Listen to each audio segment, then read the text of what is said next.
বাহিনী news hour extra. আজকেও corona নিয়ে কথা বলবো, করোনা ওয়েভ।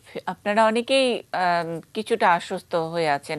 আমি তাদের কথাই বলছি যারা টিভি সেটের সামনে বসে আছেন, বাংলাদেশে থাকেন, বিভিন্ন এলাকায় বসে এই অনুষ্ঠানটি দেখছেন। অনেকেরই মনে হচ্ছে যে করোনা বোধহয় একটা নির্দিষ্ট অবস্থানে গিয়ে পৌঁছেছে, এখন অনেকটা এমনই থাকবে এবং অনেকেই একেবারে বেড়ানো শুরু করে দিয়েছেন, অর্থাৎ বাজার হাট করা, বাইরে যাওয়া, শপিং ইত্যাদি সেগুলো তো আছেই, এরই মধ্যে বেড়াতে যাওয়া পর্যন্ত অনেকে শুরু করে দিয়েছেন। আর স্কুল খোলার ব্যাপারেও তো সিদ্ধান্ত বোধহয় এখন কাছাকাছি।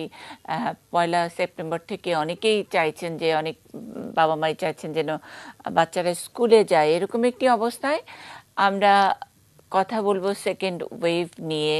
আপনারা অনেকেই যারা খোঁজ খবর রাখেন তারা জানেন বিভিন্ন দেশে করোনার দ্বিতীয় যে ঢেউ সেটা যাচ্ছে। আমরা এখন কোন অবস্থায় আছি সেগুলো নিয়ে শুনবো। আমরা কতটুকু সচেতন, কতটুকু করণীয় এবং কোন ওয়েভে আছি, আসলেই আমরা পিকে উঠেছি কিনা, যাদের কাছে শুনবো আমরা একটু পরিচয় করিয়ে দিই। স্কয়ার হাসপাতালের এনআইসিইউ প্রধান অধ্যাপক ডাক্তার আফতাব ইউসুফ রাজ। জি, আমরা ইন্টারনাল মেডিসিন ও রিউমাটোলজি বিশেষজ্ঞ ডাক্তার জুবার আহমেদকে সংযুক্ত হয়েছেন। জি, আমরা ডাক্তার শাহজাদা সেলিমকে পেয়েছি, বিশেষজ্ঞ চিকিৎসক, হরমোন এবং ডায়াবেটিস বিশেষজ্ঞ, university of central Florida college of মেডিসিনের অধ্যাপক ও সহকারী ডিন ডক্টর সেজান মাহমুদ আমাদের সঙ্গে যুক্তরাষ্ট্র থেকে সংযুক্ত হয়েছেন। সকলকে স্বাগত জানাচ্ছি আমাদের এই অনুষ্ঠানে। যদি বাংলাদেশের কথা দিয়েই শুরু করি, আগে ডক্টর শাহজাদা সেলিমের কাছ থেকে একটু অবস্থাটা জেনে নিতে চাই। আমরা কোন ওয়েভে আছি, আসলেই কোনো ওয়েভে আছি নাকি ওয়েভে এখনো পড়িনি, অথবা পিকে আছে, অথবা আমরা একেবারে করোনা যাই করছে? আপনার গবেষণায় কি বলে? সকলকে স্বাগত জানাচ্ছি এবং সবাই খুব বেশি পরিচিত না হলেও নামে চিনি, কিন্তু সেজান মাহমুদ ভাইকে পেয়ে খুব ভালো লাগছে। অনেকদিন পরে ওনার সাথে ঘনিষ্ঠভাবে কথা বলার সুযোগ হচ্ছে। এই ক্ষেত্রে ভালো লাগার আরেকটা কারণ হলো উনি কিন্তু এই বিষয়ে আসলে অনেক বেশি তথ্য রাখেন আমাদের চেয়ে। ওনার গবেষণার ধরনটার সাথেও এটা খুব সংযুক্ত, সুতরাং আমরা অনেক কিছু জানতে পারি। আমরা সেজান মাহমুদকে ক্লেম করতে পারি যে এটিএন নিউজের একেবারে সেলিব্রিটি চিকিৎসক। আমরা সেজান ভাইকে প্রায় সময় পাই এই অনুষ্ঠানে, বা আমাদের পরে এই অনুষ্ঠানটির পরে যে গ্যালারি অনুষ্ঠান, নিউজ গ্যালারি, সেখানেও সেজান ভাই আমাদেরকে সময় দেন। অনেকে অনেক ধন্যবাদ এবং কৃতজ্ঞতা সেজান ভাই আমাদেরকে, মানে অনেকটা আপনার মাধ্যমে আমরা অনেক কিছু জানতে পেরেছি। জি, আমি আমার পক্ষ থেকে যেটা বলি, উনি কিন্তু, আমি যেহেতু গবেষণা করি, আমার কাছে উনি সেলিব্রিটি গবেষক, সেটা জন্য আমি বলছি। আর ভালো ভালো লেগেছে এই কারণে। কবিতা, গান এগুলো তো সবাই আরো অনেক জানেন, বিখ্যাত বিখ্যাত গান আছে। আজকের আলোচনায় ফিরে আসি তাহলে। করোনা নিয়ে যেটা হয়েছে, আপনি যেভাবে শুরু করেছিলেন, আসলে কিন্তু পরিস্থিতি ওইরকমই। যদি রাস্তায় বেরোয় তাহলে আমি যতগুলো মানুষকে মাস্ক পরা দেখি, আমি ভাবি এরা হয় চিকিৎসক, এরা হয় পুলিশ, এরা হয় সাংবাদিক, হয় অথবা রিক্সাওয়ালা, অথবা এদের আত্মীয় স্বজন কেউ। বাকি কেউই পড়ছে না, বরং এরা এখন সংখ্যালঘু হয়ে গিয়েছে যারা এই যে মাস্ক পরি আমরা। জি, হ্যাঁ, এবং অনেকের কাছে বাঁকা দৃষ্টি, বাঁকা কথার কারণ হয়ে দাঁড়াচ্ছে। হাসপাতালে, এমনকি হাসপাতালেও যেখানে এখনো অতটা শিথিল করা হয়নি সরকারি ভাবে, সেখানেও কিন্তু গাদাগাদি করে বহির্বিভাগের লোকরা আসছেন এবং এসে অধিকাংশই মাস্ক পরা নেই, একজন আরেকজনের গায়ে, নাকে, মুখে নিঃশ্বাস ফেলছে। অবস্থা এরকম। এবং আত্মীয় স্বজনের বাড়ি থেকে যাওয়া প্রায় আগের অবস্থায়, করোনা মহামারী, কোভিড-19 মহামারীর আগের অবস্থায় একটা মোটামুটি পরিবেশ তৈরি হয়েছে মনে হচ্ছে। কিন্তু তথ্য কিন্তু এরকম ভাবে সাপোর্ট করার মতো নেই। আজকেও 34 জন মারা গিয়েছে, গতকাল 46 জন মারা গিয়েছে বাংলাদেশে, আজকেও প্রায় 2000 আক্রান্ত হয়েছে। কিন্তু টেস্ট তো কমে যাচ্ছে সংখ্যায়। সরকারি ভাবে কখনো অনেক বেশি করা হয়েছে তা না। যেমন আমি গত অনুষ্ঠানে বলেছিলাম যে এমনকি পাকিস্তানেও প্রায় 11,500 টেস্ট করছে পার মিলিয়নে, যেখানে বাংলাদেশে 8,500 মাত্র। তাহলে টেস্ট কম বলে রোগী ধরা পড়বে কম, কারণ বিপুল সংখ্যক মানুষ লক্ষণবিহীন অবস্থায় রয়ে গেছে।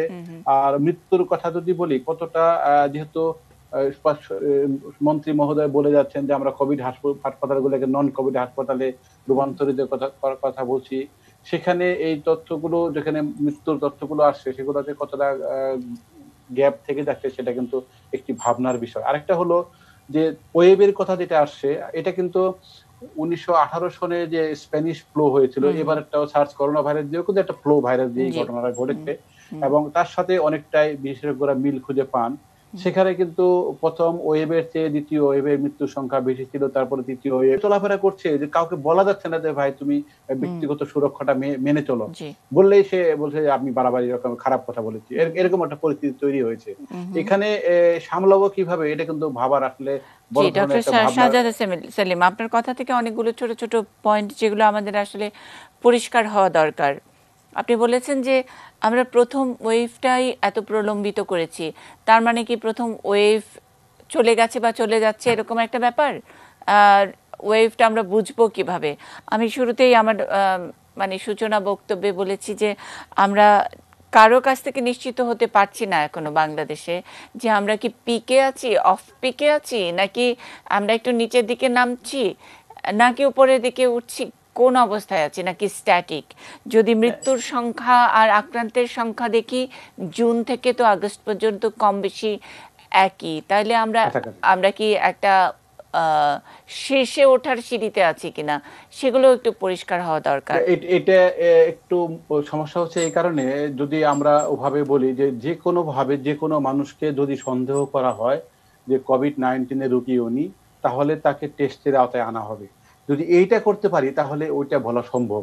তাহলে এখনো যেটা হচ্ছে সরকার একবার টাকা বরাদ্দ করলেন, আবার টাকা কমালেন। এটাও বা কিভাবে সম্ভব? আপনি যে কোনো রোগীকে যদি সন্দেহ করা হয়, আবার আপনারাই তো বলছেন যে 80% মানুষ অ্যাসিম্পটোমেটিক, তাদেরকে দেখে সেটা আমি কি করে বুঝবো টেস্ট না করলে? এখানে কিন্তু সমস্যাটা রয়ে গেছে।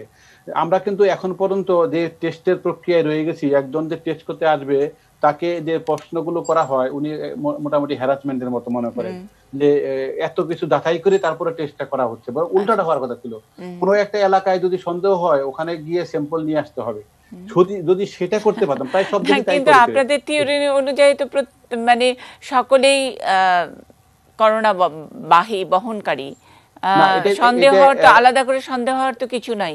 অ্যাসিম্পটোমেটিক সিম্পটোমেটিক তো আমাদের শিখিয়েছেন।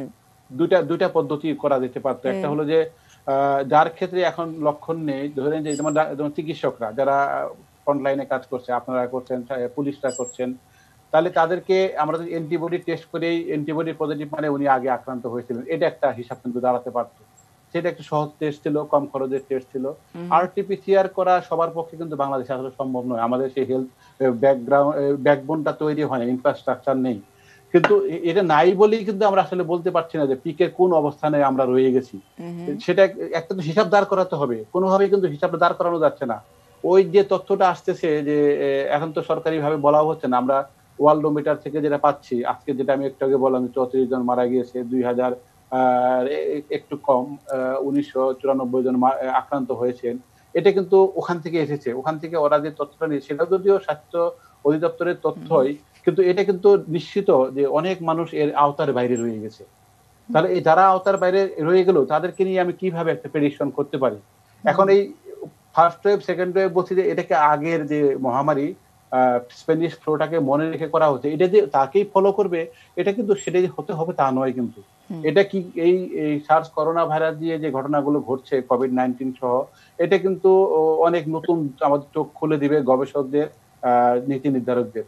সেটা কিন্তু অপেক্ষা করতে হবে আসলে, নিশ্চিতভাবে বলাটা মনে হয়। আপনি আরেকটা জায়গায় বললেন যে হিসাব দাঁড় করানো যাচ্ছে না, হিসাব দাঁড় করানো জরুরি কিনা, আর যদি হিসাব দাঁড় করানোই হয় সেখান থেকে আমরা আসলে কি সুবিধা পাবো? এটা স্প্যানিশ ফ্লুর অভিজ্ঞতাও বলতে পারেন, অন্যান্য দেশ যেভাবে হিসাব নিয়ে গবেষণা নিয়ে ব্যস্ত এবং তারা এগিয়ে আছে সেটা থেকেও বলতে পারেন। আর আমরা কোনো র্যাঙ্কিংয়ে গিয়ে পৌঁছাবো কিনা হিসাব উপস্থাপনের মাধ্যমে। ডক্টর শাহজাদ সেলিম। হ্যাঁ, হিসাবটা খুব জরুরি, এই জন্যই বলছি। যেমন ধরেন যদি কেউ বলে যে বাংলাদেশে 80% আক্রান্ত মানুষের লক্ষণ নেই, এটা হিসাবের ফল কিন্তু এটা। আবার যদি বলি যে এতজন মানুষ মারা যাচ্ছেন, সেটাও কিন্তু একটা হিসাবই। হিসাবটা যদি টোটাল মানুষকে প্রতিনিধিত্ব করতে না পারে, সাধারণ মাহমুদ ভাই খুব ভালো করে বলতে, আমরা বলি যে নেশন ওয়াইড রিপ্রেজেন্টেটিভ একটা ডেটা থাকতে হবে। এই নেশন ওয়াইড রিপ্রেজেন্টেশন করার মতো কোনো ডাটা আমাদের কাছে, তথ্য আমাদের কাছে নেই। এখন একটি বিচ্ছিন্ন তথ্য, ঢাকাতে একটা গবেষণা হয়েছে, আইসিডিবি করেছেন, একটা শামস ওনারা করেছেন, সেটাও খুবই ছোট আকারের একটা গবেষণা। ডক্টর শাহজাদ সেলিম, আমি যদি মনে করতে পারি জুন মাসেও আপনি আমার একটা অনুষ্ঠান ঠিক একই এইভাবেই বলেছিলেন, জুন থেকে আজকে আগস্টে সেই আমার একই প্রশ্নের একই উত্তর, মানে ন্যাশন ওয়াইড কোনো আমরা গবেষণা এখন আমরা নাই, বিচ্ছিন্নভাবে বিভিন্নভাবে হচ্ছে। কিন্তু তাইলে আপনারা যে এত কথা বলছেন, মোটামুটি একটু শঙ্কা প্রকাশ করছেন, করা উচিত সেটা বলছেন, বিভিন্ন কনসার্নরা আমাদের সঙ্গে অনুষ্ঠানে যুক্ত হচ্ছেন, তারাও শুনছেন আপনাদের কথা, তাহলে সেগুলো কোথায় যায়? এগুলো হলো যে আমরা যে এখন যা বলছি, পৃথিবীর বিভিন্ন দেশে যারা ব্যাপক হারে গবেষণা করেছে, তাদের ফলাফল পেয়েছে, ব্যর্থ হয়েছে বা সফল হয়েছে, আমরা কিন্তু সেগুলোই বলছি। এটা কিন্তু আমাদের দেশে যে হুবহু এরকম হবে, এটা করলে এত ভালো হবে, এটা করলে এত খারাপ হবে, এটা বলাটা কিন্তু খুব মুশকিল হবে। এখানে সেন্ট্রাল একটা রিসার্চ থাকা তো কোনো অন্যায় কিছু না, কাজে লাগুক আর না লাগুক। না, অন্যায় না, জরুরি, জরুরি, অন্যায় তো না, জরুরি। সেটাই বলছি যে আপনি মানে জুন মাসে আপনার আমাদের এই অনুষ্ঠানের থেকে যদি আমি একটা পুরনো ক্লিপ চালাই, একই কথা বলেছেন, কিন্তু 3 মাস ধরেও তো একই কথা বলছেন, সব টেলিভিশনে বলছেন, সব ওয়েবিনারে আপনারা এই পরামর্শ দিচ্ছেন, পত্রিকাতেও এইসব লেখা দেখছি, কিন্তু কখনো এরকম একটি কি বলবো সংগঠিত, সুসংগঠিত একটা রিসার্চের একটা উদ্যোগ সেটা নেওয়া হচ্ছে না। এটার যে প্রবলেমটা হলো, এটা তো রিসার্চের ব্যাপক ব্যয়বহুল। যেমন আরটিপিসিআর যদি ধরেন, সরকার যে 200 টাকা নিচ্ছে, কিন্তু যখন ওইটা অন্য কেউ করতে যাবে তার কিন্তু আসলে 3-4 হাজার টাকা খরচ হবে। তো এরকম ব্যাপক রিসার্চ করার জন্য ব্যাপক ফান্ড দরকার। আমরা যেসব তথ্য পাচ্ছি সেগুলো নিয়ে একসঙ্গে করে ন্যাশনাল রিসার্চের কথা বলছি, কিন্তু তার মানে না তো ধরে ধরে এনে আরটিপিসিআর করানো শুরু করবে, সেটা তো সম্ভব না। কিন্তু তারপরেও যেটুকু সরকারি বেসরকারি বিভিন্ন জায়গা থেকে যেটুকু পাচ্ছি, সেখান থেকেও তো একটা সেন্ট্রাল ডেটা আমরা পেতে পারি কিনা। এটা কিন্তু খুব ইজিলি করা যেত। আইডিসিআর যেভাবে শুরু করেছিল, ওনারা যদি অন্যান্য দেশের মতো যে কাজটা করতে পারতেন, যে আমরা এতজন মানুষ আক্রান্ত হচ্ছে, এটা উপরের দিকে নিচের দিকে, ওনারা কিন্তু কিছু পরে কিছু কিছু সময় এসে বললেন যে ঢাকা ডিভিশনে এত, অমুক ডিভিশনে এত, অমুক ডিভিশনে এত, পুরুষ এত, মহিলা এত, আর বয়স ভাগটা বলেছেন। কিন্তু আমরা যদি ওই তথ্যটাকে টোটালটা পেতাম, সেটা কিন্তু গবেষণার চেয়েও এখন বড় একটা কিছু হতে পারতো। এটা কিন্তু আলাদা খরচ ছিল না, খালি ওই ডেটাগুলোকে হয়তো আরো 2-1টা জিনিস নতুন যোগ করতে হতো, এবং প্রতিদিন একজন লোক বা একাধিক লোক এটাকে ওভাবে কম্পাইল করে প্রেজেন্টেবল করতে পারতেন। এখন তো ওনারা তথ্যটা দিচ্ছেন না কাউকে আমাদেরকে, ওটা ওয়েবসাইটে কিছু কিছু আছে, ওয়ার্ল্ডোমিটার ওখান থেকে নিচ্ছে, জন হপকিন্সে কিছু কিছু নিচ্ছে তারা। এটা কিন্তু আপনি এটাকে ভালো কথা বলেছেন যে রাষ্ট্রীয়ভাবে এই এখন মহামারীতে শুধু না, যে কোনো দুর্যোগে আমাদের সবচেয়ে বড় একটা পদক্ষেপ হতে পারে সঠিক তথ্য দিয়ে মানুষকে মনোবল চাঙ্গা করা, এবং কিভাবে আগাতে হবে সেখানে পথ দেখানো। সেখানে কিন্তু ঘাটতিটা খুব ব্যাপকভাবে রয়েই গেল। হ্যাঁ, ঘাটতির কথাই শুনছি, কিন্তু আমি বলছি যে ঘাটতি রয়ে গেল এবং তারপরেও কোনো মানে উদ্যোগ থাকে না। আপনারা অনেক কথা বলেন, সেটা আমরা পারবো না। আচ্ছা, আপনার কাছে আরো একটা প্রশ্ন আছে, কিন্তু সেই প্রশ্নের আগে আপনার কাছে প্রশ্ন আছে, প্রশ্নটা রেখেই যাই। সেকেন্ড ওয়েভের জন্য অন্যান্য দেশ প্রিপারেশন নিচ্ছে বা নিয়েছে বা নেওয়া হয়ে গেছে, তার মানে সেকেন্ড ওয়েভের জন্য প্রিপারেশন লাগে। কি ধরনের প্রিপারেশন লাগে আমি একটু আপনার কাছ থেকে শুনবো। তার আগে একটু শাহজাহান মাহমুদকে শুনে আসতে চাই, কোথায় কোথায় সেকেন্ড ওয়েভ চলছে, আমরা সেকেন্ড ওয়েভ বলতেই বা কি বুঝি। ধন্যবাদ, এবং দর্শকদের ধন্যবাদ। আসলে যদি পাবলিক হেলথ বা জনস্বাস্থ্যের দিক থেকে বলা হয়, তাহলে এখন যা ঘটছে সারা পৃথিবীতে, এটাকে আমরা ঠিক সেকেন্ড ওয়েভ বা দ্বিতীয় স্রোত এভাবে বলতে পারবো না। এটার একটা আলাদা টার্ম আছে, আমি বলি এটাকে বলে প্যাচ। এরকম সারা পৃথিবী জুড়ে এই প্যাচ ওয়ার্ক টাইপের হচ্ছে, ওয়েভটার মতো আর হচ্ছে না।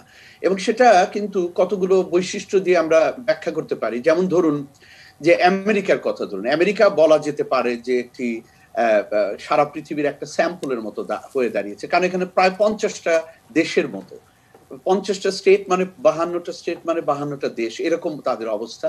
এবং সেখানে লক্ষ্য করে দেখুন, কোন কোন নিউ ইয়র্কের সবচেয়ে বেশি কেস ছিল, নিউ ইয়র্কের সবচেয়ে বেশি মৃত্যু হলো, সেটা ধীরে ধীরে কমতে থাকলো, ফ্লোরিডাতে বাড়তে থাকলো, ক্যালিফোর্নিয়া বাড়তে থাকলো, এরকম হচ্ছে। এই ঘটনাটা ঘটছে এখন সারা পৃথিবীতে। আপনারা মোটামুটি লক্ষ্য করেছেন যে এই মুহূর্তে ইন্ডিয়া, মেক্সিকো, রাশিয়া, আরো কতগুলো Latin American country, Peru, Brazil, এই সব দেশগুলোতে সবচেয়ে বেশি নতুন কেস এবং মৃত্যু হার আমরা দেখতে পাচ্ছি।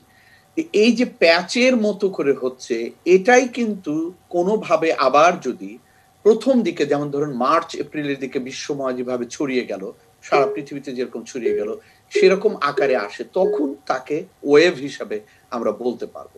তো আবার অন্যদিকে পর্যাপ্ত পরিমাণে টেস্ট করছি না, যখনই কোনো কিছু খুলে দেবেন তখন পর্যাপ্ত টেস্টের ব্যবস্থা রাখতে হবে, পর্যাপ্ত আইসিইউ এর ব্যবস্থা রাখতে হবে। এগুলো না থাকলে সেই সিস্টেমটার তখন একটা গলতি বের হয়ে আসে। এই জায়গাটা বারবার বলে আসা হয়েছে, কিন্তু আপনি যেটা বলছেন বা আপনারা যেটা বলছেন, আমিও একমত পোষণ করি যে এটা পালিত হচ্ছে না। এমনকি আমাদের নীতি নির্ধারকদের প্রধানরাই যদি বলেন যে করোনা এমনিতেই চলে যাবে, করোনা, যেমন আমেরিকাতেও আমরা দেখেছি রাজনীতি কিভাবে আমাদের বিজ্ঞানকে পর্যদুস্ত করছে অন্যায় ভাবে, যেটা সাধারণ মানুষের ক্ষতি হচ্ছে, মরছে সাধারণ, তাই।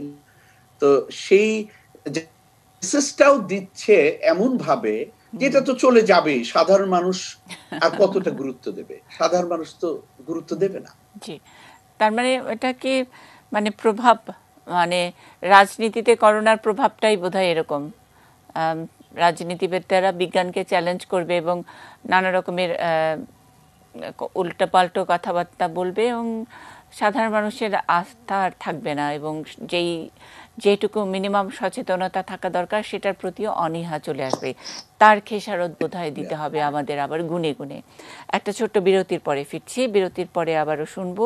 আমাদের সঙ্গে ডক্টর জুবায়ের আহমেদ আছেন, অধ্যাপক ডক্টর আফতাব ইউসুফ রাজ আছেন, সাজাদা সেলিমের কথা শুনছিলাম, ডক্টর সেজান মাহমুদ এতক্ষণ বলছিলেন।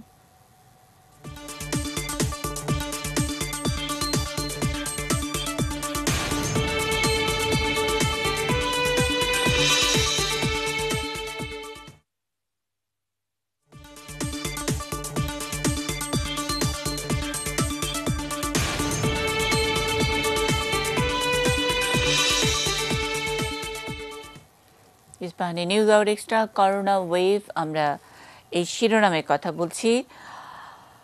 ডক্টর সেজান মাহমুদকে শুনছিলাম যুক্তরাষ্ট্র থেকে, অনেকগুলো গুরুত্বপূর্ণ তথ্য। আমরা যদি আবারও একটু বাংলাদেশের দিকে তাকাই, ইন্টারনাল মেডিসিন ও রিউমাটোলজির বিশেষজ্ঞ ডক্টর জুবায়ের আহমেদ, তিনি বলছিলেন যে একেবারে সম্মুখ যোদ্ধার অভিজ্ঞতা থেকে জানাবেন। ডক্টর জুবায়ের আহমেদ, আমরা কোথায় আছি, কোন ওয়েভে আছি? জি, ধন্যবাদ মুন্নিদি আমাকে আমন্ত্রণ জানানোর জন্য এই অনুষ্ঠানে।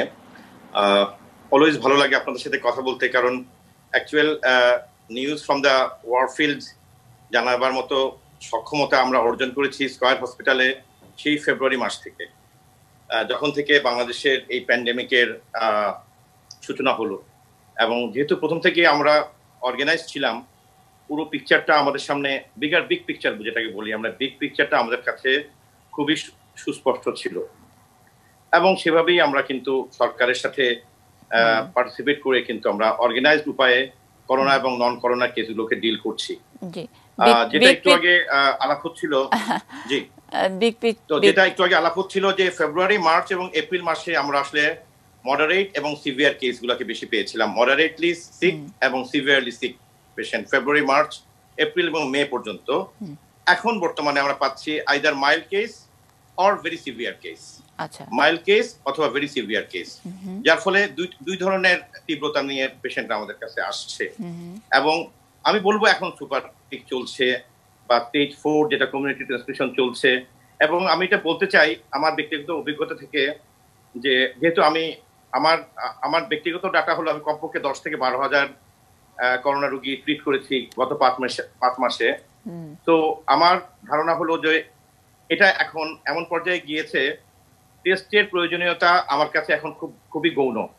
এপিডেমিওলজিক্যাল পারপাসে টেস্ট ইজ ইম্পর্টেন্ট, বাট টেস্টের পজিটিভ প্রেডিক্টিভ ভ্যালু এবং নেগেটিভ প্রেডিক্টিভ ভ্যালু, অর্থাৎ টেস্ট কতটা কেস শনাক্ত করতে পারবে এবং টেস্টের মাধ্যমে কতটা কেস বিয়োগ হবে, সেটা কিন্তু খুবই বিতর্কিত।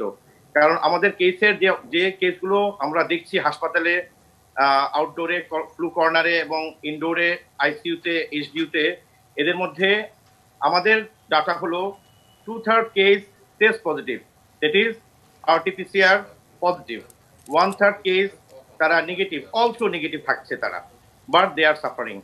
দুই পক্ষই কিন্তু দেখা যাচ্ছে টেস্ট সিমটম আছে, এক্সরেতে আছে, হাই রেজলিউশন সিটি স্ক্যানেও আছে, তাদের ব্লাডেও সেই ধরনের পরিবর্তন আছে, তাদের হাই ফেরিটিন আছে, হাই ডিডাইমার আছে। যাদের বারবারই টেস্ট নেগেটিভ আসছে, এই ধরনের কেস অসংখ্য রয়েছে, যাদের ক্ষেত্রে টেস্ট পজিটিভ কেসের মতো বৈশিষ্ট্য সমূহ বিদ্যমান আছে। তো এই প্রেক্ষাপটে আমি মনে করি যে টেস্টকে ওভার এমফেসিস দেওয়াটা এই মুহূর্তে আমি জরুরি মনে করি না, কারণ circumstantial evidence is more important than doing the test at this moment. এই মুহূর্তে আমাদের প্রাসঙ্গিক এবং এনভায়রনমেন্টাল এবং সাম্প্রতিক যে ট্রেন্ড অফ ডিজিজ, এই জিনিসটাকে ফলো করতে হবে, যেটা আমাদের মাননীয় প্রধানমন্ত্রী বলে থাকেন যে তোমরা সন্দেহ হলে ট্রিট করো। আমরাও মনে করি যে এখন আমরা জ্বর নিয়ে আসছে, কাশি নিয়ে আসছে, গন্ধশক্তি চলে গেছে, ডায়রিয়া নিয়ে আসছে এবং কন্ট্যাক্ট হচ্ছে কোনো পেশেন্টের সাথে অথবা নন কন্ট্যাক্ট পেশেন্ট, এই ধরনের সিমটম নিয়ে আসলে আমরা সন্দেহ করছি দে আর সাফারিং ফ্রম কোভিড-19। সো এই ক্ষেত্রে আমি মনে করি for practical management of patient, যেটা আমাদের কাছে সবচেয়ে বেশি গুরুত্বপূর্ণ, সেটা হলো we have to treat the patient. আমরা একদিকে ট্রিটমেন্ট করবো পেশেন্টদেরকে, সবাইকে আমরা শনাক্ত করবো, টেস্ট পজিটিভ হোক, টেস্ট নেগেটিভ হোক, ট্রিট দেম অ্যাজ করোনা। কারণ আমাদের অভিজ্ঞতায় বলে যে প্রথম সপ্তাহে ট্রিটমেন্ট যদি আমরা করতে পারি তাহলে মর্টালিটি এবং মরবিডিটি রেট অনেক কমে আসে। যারা দ্বিতীয় সপ্তাহে উত্তীর্ণ হচ্ছে তাদের অবস্থা অনেক খারাপের দিকে যাচ্ছে। আরেকটা ইন্টারেস্টিং ফাইন্ডিং হলো যে এটা অবশ্য গবেষণায় পরবর্তীতে প্রমাণিত হবে যে যারা ঘ্রাণ শক্তি কমে যায়, যাদের শুরুতে ডিজিজের শুরুতে ঘ্রাণ শক্তি অথবা টেস্ট সেন্সেশন কমে যাচ্ছে, তারা দেখা যাচ্ছে কি যে কম্পারেটিভলি র্যাপিড উন্নতি পাচ্ছেন। জি, এবং যারা বেশি মাত্রায় জ্বর এবং লুজ মোশন ডায়রিয়া নিয়ে আসছেন, ডক্টর জুবায়ের আহমেদ, দিকে যাচ্ছেন। ডক্টর জুবায়ের আহমেদ, এই তথ্যগুলো মনে হয় আমাদের দর্শকরা অনেকে যারা ভুগছেন, যারা লুকাচ্ছেন, যারা টেস্ট করছেন অথবা করছেন না, সকলে অনেক গুরুত্বের সহকারে শুনবে, একটু কান খাড়া করবে। আবারও যদি একটু ডক্টর জুবায়ের আহমেদ বলেন, তার মানে এই সিমটমগুলি যদি থাকে তাহলে একেবারে করোনা নিশ্চিত, সেটা তো অন্তত বুঝতে পারবো, টেস্ট করা হোক আর না হোক, টেস্ট পজিটিভ। বলবেন। আমি যেটা বলতে চাচ্ছি যে আমাদের টেস্টের মাধ্যমে একটা পজিটিভ প্রেডিক্টিভ ভ্যালু আছে, যে টেস্টের মাধ্যমে আমরা শনাক্ত করতে পারবো ডিজিজ গুলো। আবার সাইন সিমটমের মাধ্যমেও একটা পজিটিভ প্রেডিক্টিভ ভ্যালু আছে। পজিটিভ প্রেডিক্টিভ ভ্যালু মানে হলো যে এই রোগ হওয়ার সম্ভাবনা আছে, আর নেগেটিভ প্রেডিক্টিভ ভ্যালু মানে হলো এই রোগ হওয়ার সম্ভাবনা নেই। এখন কেউ যদি শুধুমাত্র পিওরলি ইউরিন সিমটম নিয়ে আসে, প্রস্রাবে জ্বালা পোড়ার সমস্যা নিয়ে আসে, তাকে তো আমরা করোনা মনে করবো না। বা কেউ যদি পিওরলি হাতে বা পায়ে ব্যথা নিয়ে আসে, শুধুমাত্র হাতে বা পায়ে কোনো গিরার ব্যথা নিয়ে আসে, যেহেতু আমি একজন রিমেটোলজি বিশেষজ্ঞ, ইনক্লুডিং ইন্টারনাল মেডিসিন বিশেষজ্ঞ, তাকে তো আমরা করোনা সন্দেহ করছি না। আমরা সন্দেহ করছি তাদেরকেই যারা রিসেন্ট পাস্টে ফর লাস্ট টু উইকস ধরে জ্বরে আক্রান্ত হচ্ছেন, গায়ে ব্যথা হচ্ছে, ঘ্রাণ শক্তি চলে গিয়েছে, ডায়রিয়া বা সফট স্টুল হচ্ছে,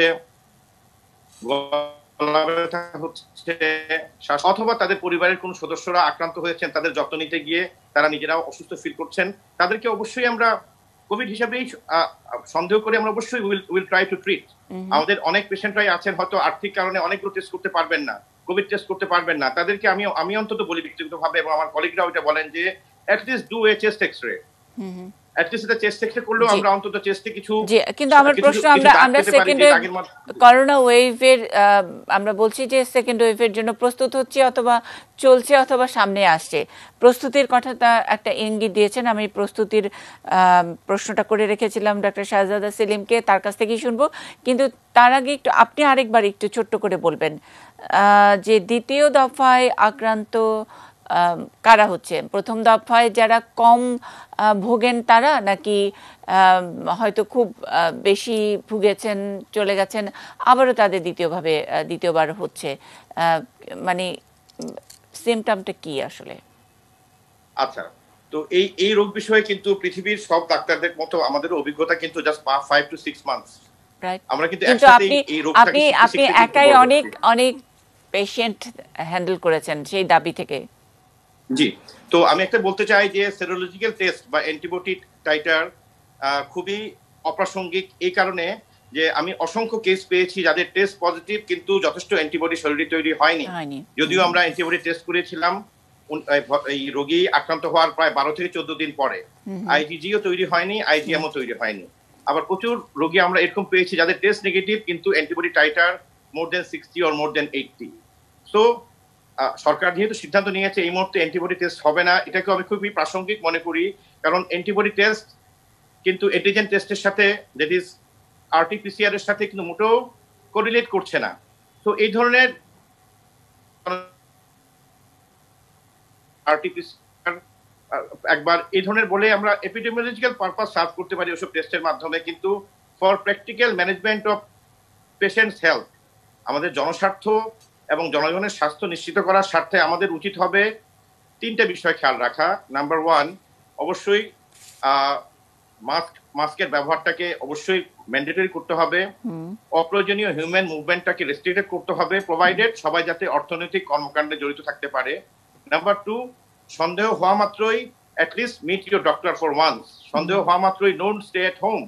সন্দেহ হওয়া মাত্রই go to your physician and tell him that যে আপনি সাফার করছেন, এবং ফিজিশিয়ান যদি মনে করেন কমপক্ষে একটা এক্স-রে অন্তত করান। নাম্বার 2। নাম্বার 3, সবচেয়ে বড় সমস্যায় আছে যে যারা রোগীদের যত্ন নিচ্ছে, এদেরকে আমরা বলি contract of the patients. Contract of the পেশেন্টদের দিকে আমরা অনেকেই খেয়াল করি না। যারা রোগীকে নিয়ে আসছে তারা একই গাড়িতে বসে, একই সিএনজিতে বসে বা একই রিক্সাতে বসে ওদেরকে নিয়ে আসছে। সো রোগীর চিকিৎসা করলাম কিন্তু কন্ট্রাক্ট পার্সোনেল, হাজবেন্ডের ক্ষেত্রে ওয়াইফ বা বাচ্চারা বা ছেলে মেয়েদের ক্ষেত্রে মা বাবারা অসুস্থ হয়ে পড়ছে কিনা, যেটা আমাদের প্র্যাকটিক্যাল অভিজ্ঞতা বলে আমাদের অসংখ্য কলিগদের মা বাবারা অসুস্থ, বাচ্চারা অসুস্থ, এমনকি আমাদের একজন কলিগ মারা গিয়েছেন, একজন কলিগের বাবা মারা গিয়েছেন। এটা সবাই কিন্তু expose to somehow to different patients, অথবা হয়তো আমাদের মাধ্যমে হয়তো ট্রান্সমিট হয়ে থাকতে পারেন। তো আমার কথা এই কথা বলার গুরুত্ব হলো যে মানুষকে সচেতন করতে হবে, এবং বাংলাদেশের মানুষ যথেষ্ট সচেতন। যে যাই বলুক, আমি প্র্যাকটিক্যালি প্রত্যেক শুক্রবারে তো বের হই, ঘর থেকে বের হয়ে দেখছি যে মানুষ যথেষ্ট সচেতন আছে। কিছু মানুষ অসচেতন থাকবে। আমি নিজেও যুক্তরাষ্ট্রে অসংখ্যবার ভ্রমণ করেছি, সব দেশেই কিছু মানুষ অসতর্ক থাকবে। অস্ট্রেলিয়ার বিচেও মানুষজন জনসমাগম করছে, ফ্লোরিডাতে করছে। তো সব মানুষকে একই শৃঙ্খলায় আনা অসম্ভব ব্যাপার। We should allow human movement with mask, number 1। Number 2, সন্দেহ থাকলে go to the doctor and tell him your symptoms. Doctor test করুক না করুক, ডক্টর আপনাকে এটা সমাধান দিবে, অক্সিজেনের প্রয়োজনীয়তা বুঝিয়ে দিবে। রিস্ক ফ্যাক্টর থাকলে ডক্টর আপনাকে ভর্তি করবে, আইসিইউ দিবে, এইচডিইউ দিবে, ট্রিটমেন্ট দিবে। আর যাদের ক্ষেত্রে কন্ট্যাক্ট ট্রেসিং দরকার আছে তারা সেটাও করবে। আর অবশ্যই আমি পূর্ণ শ্রদ্ধা রেখে বলছি আমাদের যারা এপিডেমিওলজি প্র্যাকটিস করেন যে সংখ্যাতাত্ত্বিকের দিক থেকে অবশ্যই টেস্ট প্রয়োজন আছে, সেটা সংখ্যাতত্ত্বের ব্যাপার। কিন্তু সেকেন্ড ওয়েভের যে ব্যাপারটা মুন্নিদি বলছেন, সেকেন্ড ওয়েভ আমরা তো মনে করি we are passing through N wave. Second wave হয়তো এটার সাথেই হয়তো মিলেমিশে একাকার হয়ে যাবে, যেহেতু আমরা জানি এই ভাইরাসটা আমাদেরকে 6 থেকে 8 সপ্তাহ বা 3 মাসের বেশি ইমিউনিটি দেয় না। আমার 2 জন কলিগ 3 মাসের ব্যবধানে আবার নতুন করে রিইনফেক্টেড হয়েছেন। সো আমি এটা বলতে পারি যে তাদের ইমিউনিটি মাত্র 2 মাস ছিল। সো মানে উই ক্যানট গ্যারান্টি যে কেউ একবার ইনফেক্টেড হলে আবার আমি আবারও শুনবো আপনার কাছ থেকে। আপনার কথা সব কথা শোনা হয়নি, শেষ হয়নি, নিশ্চয়ই আপনি আরো বলবেন। ডাক্তার আফতাব ইউসুফ রাজের একটু কমেন্ট আমি নিতে চাই।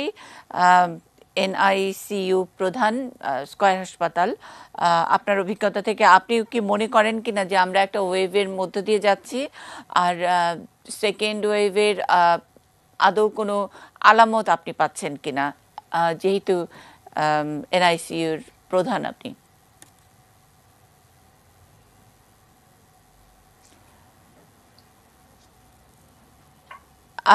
আপনার অডিওটা একটু আনমিউট করবেন। জি, শোনা যাচ্ছে? জি, হ্যালো, জি শুনতে পাচ্ছি, বলবেন।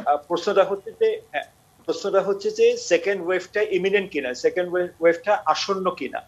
তার আগে বুঝতে হবে যে আমাদের ফার্স্ট ওয়েভটা চলে গেল কিনা। এখন আদৌ আমরা কোন ওয়েভে আছি সেটাও তো নিশ্চিত নই আমি এখনো। জি না, যদি আমরা কিছু ডাটার উপর বেস করে কথা বলি, আমাদের দেশে কিন্তু মে মাসে number of test performed and number of case detected এর রেশিওটা ছিল কিন্তু 15% in month of May. জুনে গিয়ে এই রেশিওটা বেড়ে হলো অ্যারাউন্ড 20 থেকে 25। জুলাইতে কিন্তু এটা হাইয়েস্টে গেল অ্যারাউন্ড 25 থেকে 30, মানে কেস ডান এন্ড ডিটেকশন রেশিওটা। আমি কতগুলো টেক্সট করলাম এবং কতগুলো রোগী আমার ডিটেক্ট হলো, এই দিয়ে কিন্তু একটা রেশিও দিয়ে বুঝতে পারি যে ওয়েভ কোন দিকে যাচ্ছে। কিন্তু ব্যক্তিগতভাবে অগাস্টে এসে এখন কিন্তু এই রেশিওটা আবার কমছে, যেটা মেতে ছিল 15%, জুনে যেটা হলো 20 থেকে 25%, জুলাইতে যেটা হাইস্টে গেল অ্যারাউন্ড 30, এটা কিন্তু এখন আবার কমে অ্যারাউন্ড 20-তে আসছে। এটা দিয়ে বোঝা যাচ্ছে যে আমাদের দেশের পার্সপেক্টিভে আমি কথা বলছি যে আমাদের দেশে হয়তো এখন ওয়েভটা একটু নিম্নমুখী।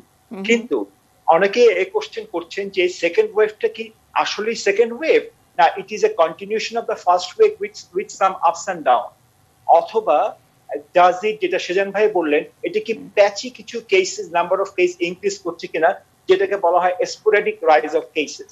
স্পেনে কিন্তু কমপ্লিটলি ফার্স্ট ওয়েভটা শেষ হয়ে যাবার পরে লাস্ট 2 উইকসে কিন্তু স্পেনে there is sporadic rise of case হচ্ছে। এটা কিন্তু অনেকে এখনো সেকেন্ড ওয়েভ হিসেবে বলতে চাচ্ছেন না। স্পেনের লাস্ট 2 উইকসে প্রতি 1 লাখে 140 কেস ডিটেক্ট হচ্ছে। কিন্তু ইন্টারেস্টিংলি যেটা যে ডিফারেন্স দেখা যাচ্ছে যে প্রথম ওয়েভে স্পেনে যেরকম ডেডলি ভাইরাসটা ছিল, এখন স্পেনে এই সেকেন্ড, এটাকে ওয়েভ না বলে ওরা বলছে second sporadic rise of cases. এখানে বলছে যে এখন hospital admission rate is only 5%, ICU admission rate is 0.5%, এবং mortality rate যেটা ফার্স্ট ওয়েভের সময় ছিল around 10 to 12%, এখন এই সেকেন্ড স্পোরাডিক কেসের সময় mortality rate is only 3%। এটা একটা জিনিস তো ক্লিয়ারলি ইন্ডিকেট করছে যে আমাদের করোনা SARS-2 ভাইরাসটা অথবা কোভিড-19 ভাইরাসটা কিন্তু থ্রু মিউটেশন এটা কিছুটা কিন্তু ওর ফাইটিং পাওয়ারটা বা ভিরুলেন্সটা কমে আসছে। এখন সেকেন্ড ওয়েভ বলতে হলে কিন্তু আমাকে বলতে হবে যে number of cases sustain increase করতে হবে, স্পোরাডিক রাইজ হলে হবে না। নাম্বার অফ কেস কিন্তু গ্রাজুয়ালি বাড়তে হবে এবং এটা একটা স্থিতি অবস্থায় থাকতে হবে। জার্মান, বেলজিয়াম, ইটালিতেও কিন্তু দেয়ার ইজ, সেজান মাহমুদ ভাইয়ের কথা মতো আমি বলছি, there is patchy increase of cases, sporadic increase of cases. এটাকে ট্রুলি সেকেন্ড ওয়েভ বলা যাবে কিনা মুশকিল, যতক্ষণ না পর্যন্ত এটার সাস্টেইন রাইজ না হয়। আরেকটা বলা হচ্ছে যে ফার্স্ট ওয়েভ থেকে সেকেন্ড ওয়েভের ডিফারেন্সটা আমরা বুঝতে পারবো যে ওই যে রেশিওটা, যখন নাম্বার অফ টেস্ট পারফর্ম এবং number of case detected ratio less than 5% হয়ে যাবে, এবং আর নাম্বার ইজ ভেরি ইম্পর্টেন্ট। আর নাম্বারটা কি? আর নাম্বারটা হলো একজন লোক কতজন ব্যক্তিকে আক্রান্ত করতে পারে। ইউরোপে যখন এই কোভিড প্যান্ডেমিক শুরু হয়েছিল তখন আর নাম্বার ছিল 3, তার মানে একজন ব্যক্তি 3 জন ব্যক্তিকে আক্রান্ত করতে পারত। That is highly infectious nature. তা আর নাম্বারটা হতে হবে লেস দেন 1। যদি আর নাম্বারটা লেস দেন 1 হয় এবং যদি কেস ডিটেকশন রেশিওটা লেস দেন 5% হয়, তখন বলা হয় যে ফার্স্ট ওয়েভটা কমে আসছে। আমাদের কি আসলে এই আর নাম্বারটা বোঝার কোনো সিস্টেম এখনো তৈরি হয়েছে কিনা, যে এটা কি কমে যাচ্ছে, এটাকে আর নট হচ্ছে নাকি 1 হচ্ছে? না মুন্নিশা, আমি আমাদের দেশের এপিডেমিওলজিস্টদের, আমাদের দেশের ভাইরোলজিস্টদের আমি কিন্তু অত্যন্ত সম্মান করে কথা বলছি। তারা কিন্তু অত্যন্ত দক্ষতার সাথে কাজ করে যাচ্ছে এবং আইডিসিআর এর ভূমিকা অত্যন্ত প্রশংসনীয়। এবং আইডিসিআর সপ্তাহ 2 আগে একটা আর নাম্বার প্রেডিক্ট করেছিল, that is towards less than 1 এর দিকে যাচ্ছে, এখনো লেস দেন 1 হয়নি। তার মানে কিন্তু এটা ইন্ডিকেট করছে আমাদের ফার্স্ট ওয়েভটা হয়তো একটা শেষের দিকে যাচ্ছে। তো আমাদের দেশের পার্সপেক্টিভ যদি বলতে হয়, আমরা এখনো ফার্স্ট ওয়েভে আছি। ডাক্তার আফতাব ইউসুফ রাজ, একটা সুন্দর জায়গায় আপনি আমাকে সুযোগ দিয়েছেন। আপনার মনে হচ্ছে যে আমরা ফার্স্ট ফেজের একটা কোনো জায়গায় আছি? ওয়েল, আমার একটা ডিক্লাইনিং ফেজে আছে, কিছুটা ডিক্লাইনিং ফেজ, আর ডক্টর ডক্টর শাহজাদা সেলিমকে প্রশ্ন করে গেছিলাম যে উনি বলেছেন যে সেকেন্ড ফেজের জন্য আমাদের প্রস্তুতি দরকার আছে, মানে আমাদের কি, মানে সারা দুনিয়াতেই বোধহয় এরকম প্রস্তুতি। Munnisha we must have preparation. আমাদের দেশে যে সেকেন্ড ওয়েভ আসবে না, যে আমি একটু প্রিপারেশন নিয়ে ডক্টর শাহজাদা সেলিমের কাছ থেকে শুনবো, কারণ উনি চলে যাবেন আমাদেরকে এই মন্তব্যটুকু করে বা ওনার বক্তব্যটুকু দিয়ে। আর বাকি কথা আপনাদের সঙ্গে তো রইল, আরো শুনবো। ডক্টর শাহজাদা সেলিম, আমার ছোট ছোট কয়েকটা প্রশ্ন ছিল বোধহয়। একটা হলো প্রস্তুতি কথাটা আগে বলি। এখন কিন্তু এটা একদম সারা পৃথিবীর বুদ্ধিমান বুদ্ধিহীন সকলে বুঝে গেছেন যে এই কোভিড-19 সারা পৃথিবীকে একটা নাজেহাল বিপর্যস্ত অবস্থায় এনে দিয়েছে, এবং এটা যত লম্বা হবে এই বিপর্যস্ত অবস্থাও তত লম্বা হবে। তাহলে এই বিপর্যস্ত অবস্থায় আমাদের কিন্তু যুদ্ধ করার সামর্থ্যটা কমে যাবে। তাহলে এখানে টেকনিক্যাল অবস্থানটা আমাদেরকে সহযোগিতা করবে। এখন এই টেকনিক্যাল অবস্থা এবং যে কোনো সামান্য শত্রুকে বন্ধ করার জন্য একবার এক্সট্রিম প্রিপারেশন দরকার। সকল দেশই সেটা করছে। আমি একটা যদি উদাহরণ দিই, এই রোগটা কিন্তু ওখানে শুরু হয়েছিল গত বছর ডিসেম্বরের শেষ সপ্তাহে, এবং গত সপ্তাহে ওখানে একদিনে 1 লক্ষ টেস্ট করে একজনও পজিটিভ পায়নি।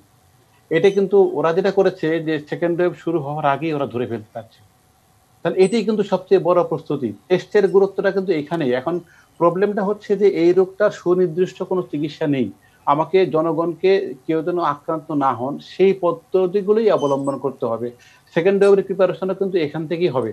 তাহলে আজকেরও বিশ্ব স্বাস্থ্য সংস্থার প্রধানের যে বক্তব্য যে 12 বছরের উপরে যে কোনো মানুষ যখনই বাইরে যাবে তার জন্য বাধ্যতামূলক মাস্ক থাকবে, এটাই সবচেয়ে, আপনি কিন্তু মাস্ক অনুষ্ঠান করেছিলেন, সেটাই কিন্তু সবচেয়ে বড় সুরক্ষা। এবং এটাকে যেটা করতে হবে, জনগণকে তাদের মতো করে বোধগম্য ভাবে জনগণের কাছে তথ্যটা পৌঁছাতে হবে যে এই সমস্যাটা আপনার, এই সমস্যাটা আমার, এই সমস্যাটা রাষ্ট্রের, এই সমস্যাটা বিশ্বের। তাহলে সকলেই যার যার অবস্থান থেকে আমরা অ্যাকচুয়াল ভূমিকাটা রাখতে যদি পারি তাহলেই কিন্তু রক্ষা পাবো। ভূমিকার ক্ষেত্রে যেমন যে বাইরে যাচ্ছে মাস্ক ছাড়া, 8 জন গিয়ে কি তাকে চাপিয়ে দিয়ে লাভ হবে? সে যদি সচেতন না হয়। একটা বাজারে যাচ্ছে, মসজিদে যাচ্ছে, দোকানে যাচ্ছে, অফিসে যাচ্ছে, অফিসগুলো তাদের কর্মকর্তাদের জন্য 2 মিটার দূরত্ব একটা করে টেবিল স্থাপন করার কথা। এটা কিন্তু কর্মচারীর পক্ষে সম্ভব নয়। অফিস যারা পরিচালনা করবেন তাদের পক্ষে করতে হবে। আবার সকল অফিস পারবে কিনা সেটাও একটা সামর্থ্যের ব্যাপার অবশ্যই আছে, কিন্তু তাকে আগে ব্যাপারটা ধারণ করতে হবে। তাহলে যদি কোনো এক সময় এ মাসে হোক, আগামী মাসে হোক, তারপরের মাসে হোক, যদি ফার্স্ট ওয়েভ শেষ হয়ে যায়, এবং সেকেন্ড ওয়েভের যে প্রসঙ্গটা আসছে, বলছি যে এটা স্প্যানিশ ফ্লুর সাথে যদি অনেক কারণে মিল আছে, এবং সেই জন্যই ইতিহাস কিন্তু এখানে এসে উকি দিচ্ছে যে আমরা সেকেন্ড ওয়েভ ফেস করতে হতে পারে, হবেই যে সেটা কিন্তু কেউ নিশ্চয়তা দিতে পারছি না আমরা।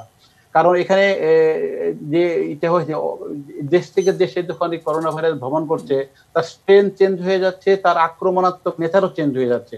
আবার মালয়েশিয়াতে সবশেষ যেটা একটা নতুন স্ট্রেন পাওয়া গেছে, সকল স্ট্রেনের চেয়ে বেশি ছোঁয়াচ্ছে সেটা, ওটা কিন্তু শুধু এখন মালয়েশিয়াতেই আছে। তাহলে এগুলো কিন্তু খুব বেশি জোরে সোরে কিছু বলার মতো অবস্থান এখনো হয়নি। যেটা কেবল আসছে আমরা শিখছি, প্রতিদিনই শিখেই আমাদের সমৃদ্ধ হতে হবে। এর মধ্যে যদি আমাদের বাংলাদেশে কিছু গবেষণার ফলাফল প্রকাশিত হয় সেগুলোও যোগ হবে। ব্যক্তিগত অভিজ্ঞতাগুলোকে, তার মানে আসলে মানে করোনা ভাইরাসের ছড়ানোর নেচারটাই এরকম যে ফার্স্ট ওয়েভ, সেকেন্ড ওয়েভ ইত্যাদি সেগুলোর কোনো না কোনো থাকবে, কিন্তু সেটার জন্য প্রস্তুতিও থাকতে হবে। তার মানে আমাদের তৈরিও থাকতে হবে। যদি বলছি যে আমাদের কোনো ভ্যাকসিন লাগবে না, নাও লাগতে পারে, করোনা এমনিই চলে যাবে, সেটা বোধহয় কোনো দেশের জন্যই ওভাবে কেউ। ভ্যাকসিন নিয়ে আমি দুটা প্রসঙ্গ বলি। একটা হলো স্ট্রেইন গুলো চেঞ্জ হওয়ার কারণে ভ্যাকসিন গুলো কতটা কোনখানে কাজ করবে সেটা নিয়ে একটা দ্বন্দ্ব থেকে যাবে।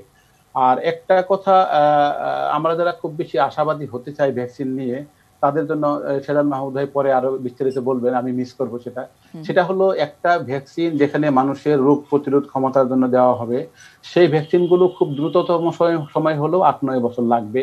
কারণ ওটাকে কতটা কাজ করে, কারণ এখন কাজ করলে হবে না, এর পরের বছর কি হচ্ছে একটা নির্দিষ্ট সময় পার করতে হবে। আর কাজের শুধু না, অকাজ কি করে, মানে সাইড ইফেক্ট বা অন্য কোনো ক্ষতি হয় কিনা, এই 6 মাস 5 মাস 10 মাসে এটা বোঝা সম্ভব নয়। তাড়াহুড়ো করে আসছে, এটাও কিন্তু খারাপ নয়, কারণ আমরা এখন যে লক্ষ লক্ষ মানুষ মারা যাচ্ছেন তাদেরকে তো বাঁচাতে চাই, কিছু একটা হাতিয়ার দরকার, সেই হিসাবে হয়তো গ্রহণযোগ্য হচ্ছে, কিন্তু আদৌ কতটা কাজ করবে এই দ্বিধা যেমন থেকে যাবে। আবার এই স্ট্রেন গুলো আরো কত দিকবাদি দিবে সেটাও কিন্তু একটা বড় গাইড আমাদের জন্য হবে। কিন্তু একটা কিন্তু সিম্পল জিনিস, আমি যদি নিজেকে রক্ষা করি আমি কিন্তু পুরোটাই রক্ষা পেলাম, এটাই কিন্তু বড় হাতিয়ার, এর খুব খরচও নাই তেমন কিছু।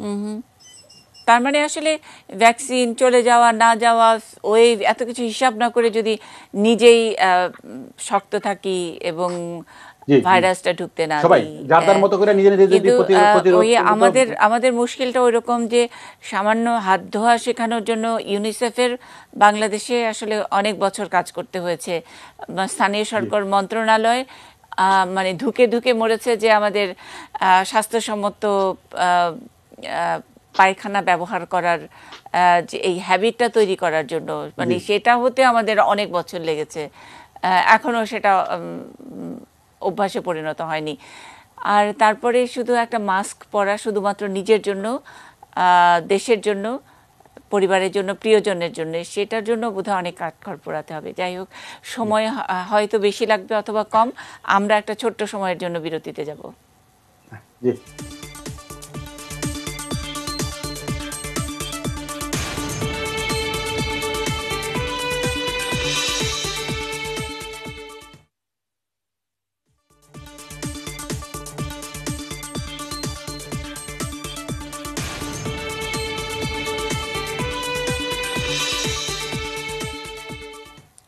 News hour extra corona wave, আমরা এই শিরোনাম নিয়ে কথা বলছি।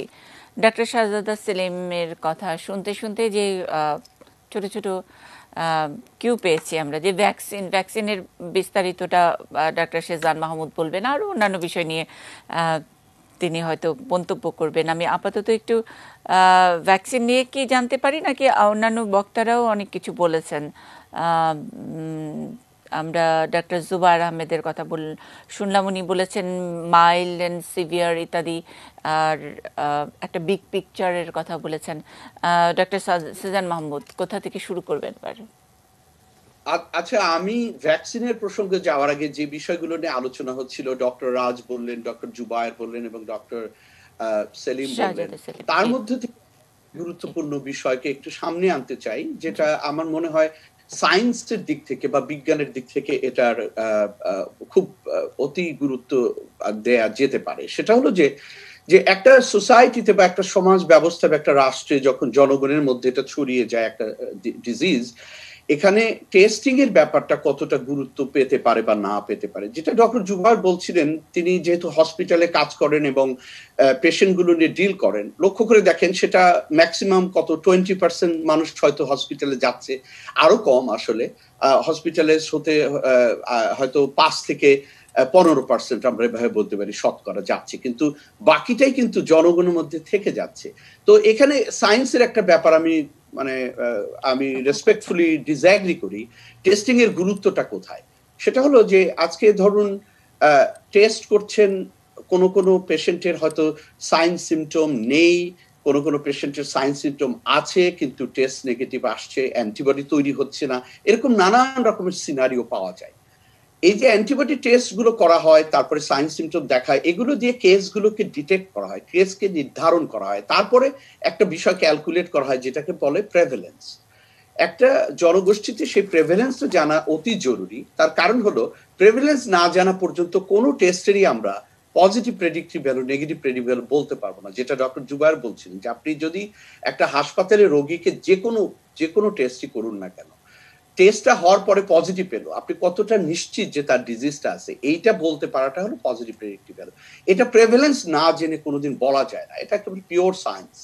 তো সেই জন্য ধরেন প্র্যাকটিক্যাল কারণে হয়তো আমরা বাংলাদেশের যেহেতু ইনফ্রাস্ট্রাকচার অনেক দুর্বল অনেক জায়গায়, আমরা সেটা স্বীকার করি, সেই জন্য প্র্যাকটিক্যাল কারণে টেস্টের উপর নির্ভর না করেই সাইন সিমটম থেকে বা অন্যান্য বিষয় থেকে চিকিৎসা দিচ্ছেন, এবং আমাদের চিকিৎসকরা ট্রিমেন্ডাস কাজ করেছেন, এবং আমাদের পাবলিক হেলথের লোকেরাও, জনস্বাস্থ্যের লোকেরাও দুর্দান্ত কাজ করছেন। আমি এই ব্যাপারে গোড়া থেকে সে মার্চ থেকে বলেছি। কিন্তু ধরুন এখন এই যুগে এসে কিন্তু খুব বেশি খরচেরও দরকার পড়ে না, একটা সার্ভেলেন্স তৈরি করা, ডেটাগুলো রাখা, এবং এটা যে আজকে এই ডিজিজটা শেষ হয়ে যাবে তা তো না। আমি মার্চ মাসে প্রথম দিকে বলেছিলাম, এবং এটা অনেকে জানেন, এটা রেকর্ডেডও আছে, যখন এটা আমাদের দেশে অতটা গুরুত্ব সহকারেও নেওয়া হচ্ছে না, তখন লিস্ট করে দিয়ে যেটা প্যান্ডেমিক হবে, এবং শুধু তাই না, এটা হয়তো কোভিড সিজন হিসাবে আমাদের মাঝে বারবার ফিরে আসবে, হয়তো ফ্লু সিজনের মতো এটা থেকে যাবে হিউম্যান পপুলেশনে, এমনও হতে পারে। তো সেই জন্য ওই টেস্টের গুরুত্বটা আছে। এটা শুধু এপিডেমিওলজিক্যাল কারণে না, এটা ক্লিনিক্যাল ইমপ্লিকেশন। এপিডেমিওলজি ক্লিনিক্যাল ইমপ্লিকেশনকে ডিকটেট করে, এটাই হলো সায়েন্স। আজকে আপনি কয়জনকে কি চিকিৎসা দিচ্ছেন, কেন দিচ্ছেন, কতটুকু ডোজ দিচ্ছেন, সবই এপিডেমিওলজিক্যাল ডেটা থেকেই নির্ধারিত হয়। এই সায়েন্সের এই গুরুত্বটা আমরা যাতে ভুলে না যাই, জনস্বাস্থ্যের গুরুত্বটা যাতে ভুলে না যাই, এটা বলেই আমি হয়তো অন্য প্রসঙ্গে যেতে পারি, যদি আপনি জানতে চান। ভ্যাকসিনের প্রসঙ্গটি এসেছে, 8-9 বছর তো অন্তত লাগবেই, যেটা একটু ইঙ্গিত দিয়েছেন ডক্টর শাহজাদা সেলিম। আর ইতোমধ্যে আমরা একেবারে ভ্যাকসিন, রাশিয়ার ভ্যাকসিন তো টেস্ট করাই শুরু হয়ে গেছে। খুব তাড়াহুড়োটাও তিনি অ্যাপ্রিসিয়েট করেছেন। আসলে আমরা কতটা ভ্যাকসিনের আশায় দিন গুনবো, কতটা অন্য ব্যবস্থাগুলো নিব?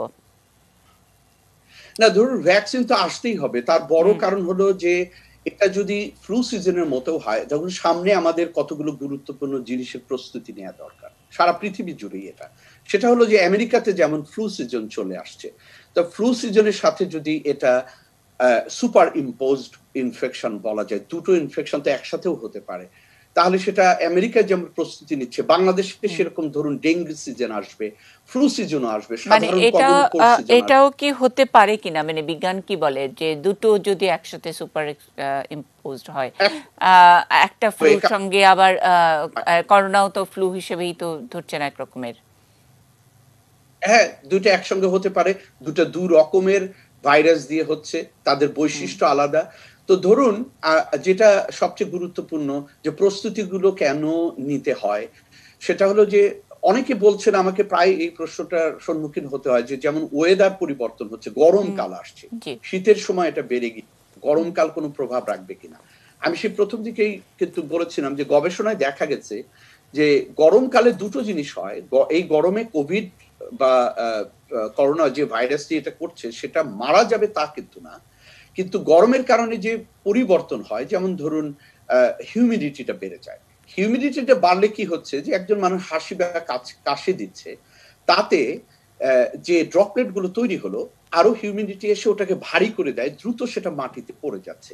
এভাবে দেখা গেছে 20% ট্রান্সমিসিবিলিটি কমে যায়, যেটা ডক্টর রাজ বলছিলেন যে আর ভ্যালুটা কি। তো 20% কমে গেল, সেটা একটা ভালো দিক। কিন্তু অন্যদিকে আবার কিন্তু ওই গরমকালে আবার অন্য ডিজিজ গুলো যে আসে, সেটা সব মিলে কিন্তু এটা স্বাস্থ্যের জন্য একটা বড় হুমকি হতে পারে। সেই প্রস্তুতিগুলো নেওয়াটা দরকার। তো ভ্যাকসিনের জরুরি এই কারণে যে হার্ড ইমিউনিটিটা কখনোই আমরা তৈরি করতে পারবো না হয়তো যদি একটা ভ্যাকসিন না আসে, কারণ 70% পপুলেশনকে বা 70% জনগোষ্ঠীকে ইমিউনিটিটা থাকতে হবে হার্ড ইমিউনিটি আনার জন্য। সেজান ভাই, আমি একটু সাপ্লিমেন্ট করব। জি জি, ডক্টর আফতাব, এটা আপনি you are master in the field of epidemiology, no doubt in.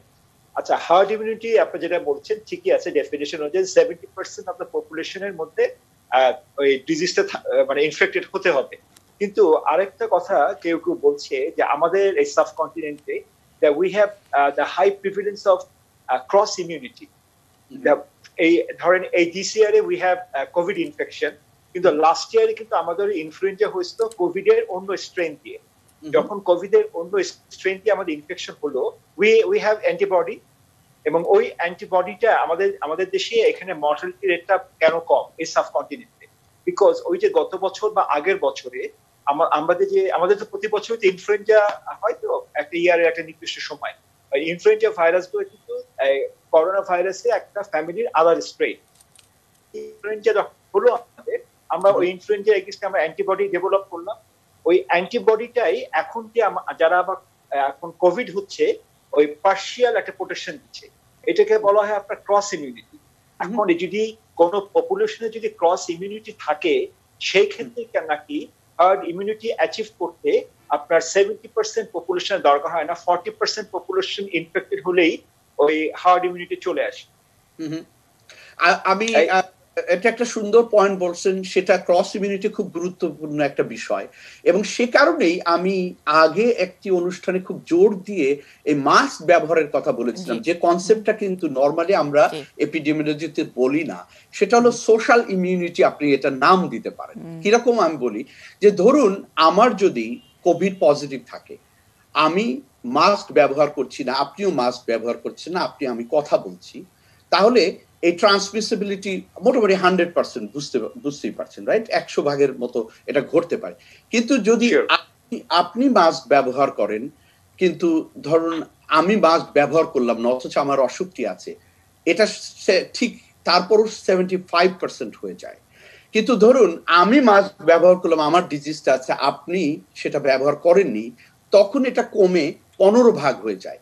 আর দুইজনই যদি মাস্কটা ব্যবহার করে, তখন মাত্র 5 ভাগ হয়ে যায়, তাহলে অলমোস্ট জিরো। তাহলে এই যে দুজন ব্যবহার করার কারণে সামাজিক যে প্রতিরোধটা তৈরি হচ্ছে, এটাও কিন্তু এক ধরনের ইমিউনিটি দিচ্ছে। তাহলে ক্রস ইমিউনিটি থাকলো, এমনি রিয়েল ইমিউনিটি থাকলো, আর এই মাস্ক ব্যবহার করলে, তাহলে কিন্তু এটা একটা social and immunological immunity, herd immunity আমরা এটা তৈরি করতে পারবো।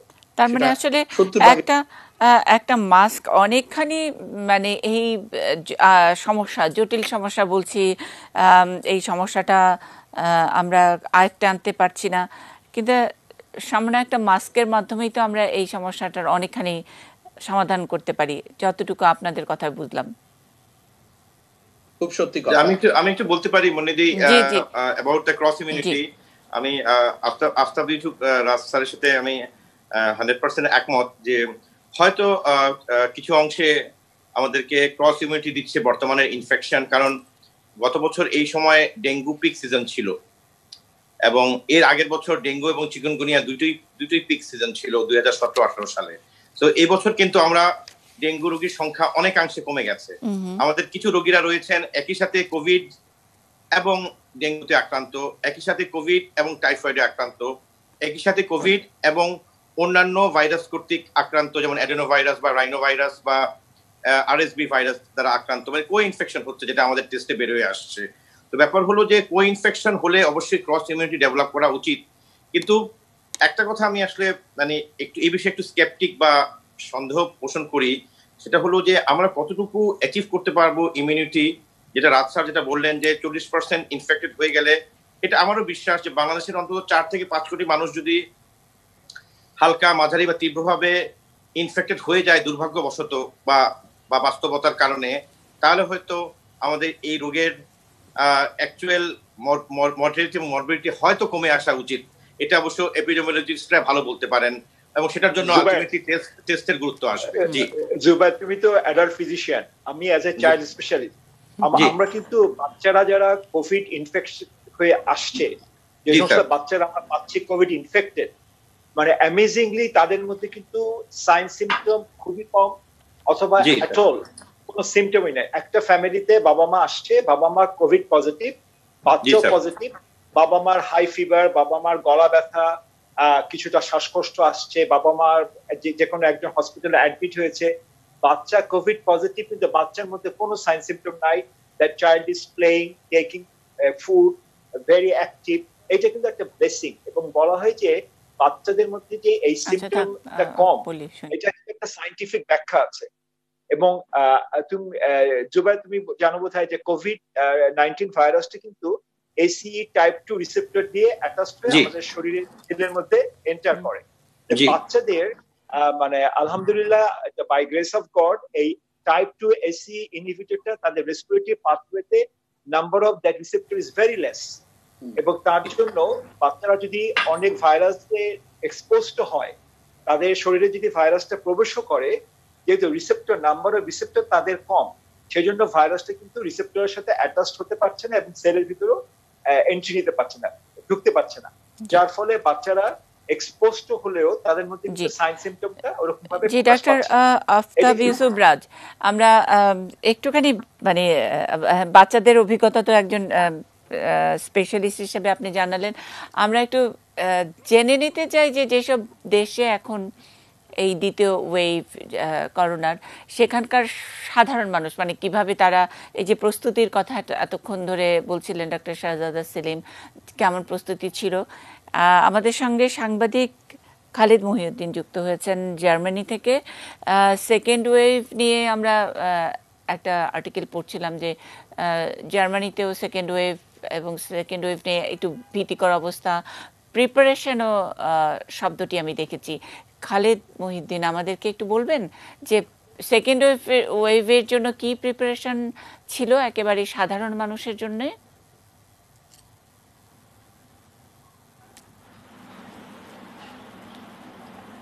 আর অডিও শোনা যাচ্ছে না, স্পষ্ট শোনা যাচ্ছে না। আমরা একটা বিরতি নিতেই পারি, বিরতির পরে খালিদ মহিউদ্দিন এবং অন্যান্য অতিথিদের শুনবো।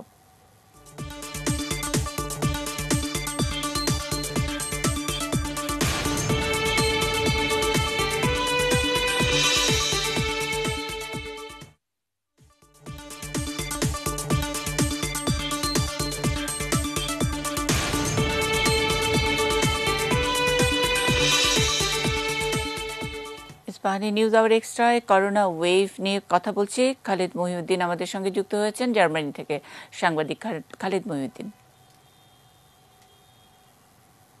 মন্ডিদি, আপনাকে ধন্যবাদ। মানে ব্যাপারটা যেটা হইলো যে সেকেন্ড ওয়েভের কথা যেটা বলা হচ্ছে সেটা জার্মানি পত্র পত্রিকা বা সংবাদ মাধ্যমে যত বেশি করে আসতেছে, সাধারণ মানুষের মধ্যে এইটাকে নিয়ে খুব দুশ্চিন্তা আমি ততটা আসলে দেখতে পাচ্ছি না। যেহেতু জার্মানিতে এখন সামার প্রায় শেষ দিকে, এই সামারকে উপভোগ করার জন্য প্রচুর মানুষ এখন বাইরে আসে, প্রচুর মানুষ বেড়াতেও যাচ্ছে বিভিন্ন জায়গায়। তারপরে হচ্ছে যেগুলি পার্ক টার্ক গুলি আছে সেগুলি প্রায় সময় আমি ভরাই দেখতে পাচ্ছি। তবে জার্মানি যেই ব্যাপারটাতে খুব সতর্ক ছিল সবসময় সেটি হচ্ছে মাস্ক পরা। সেটি তারা মাস্ক পরতেছে, মানে গত 2 মাস ধরে যেহেতু বাধ্যতামূলক সবগুলি অঙ্গরাজ্যে যে মাস্ক পরতে হবে সেই মাস্কটা পরতেছে। কিন্তু আমার গত 3 সপ্তাহের মধ্যে আমি জার্মানির 3টা ভিন্ন শহরের মধ্যে আমার একটু যাইতে হয়েছিল, হামবুর্গে, বার্লিনে, আর এই গতকালই আমি হাইডেলবার্গে গেছিলাম। আমি নিজে বনে থাকি। এক একটা অঙ্গরাজ্যে এক এক রকম নিয়ম হইলো, তারা যেটা করতেছে যে তারা সেকেন্ড ওয়েভের কথা খুব বলতে চেষ্টা করতেছে, একটু ভয়টাও দেখাচ্ছে, কিন্তু সাধারণ মানুষের মধ্যে এগুলি নিয়ে কেয়ার খুবই কম।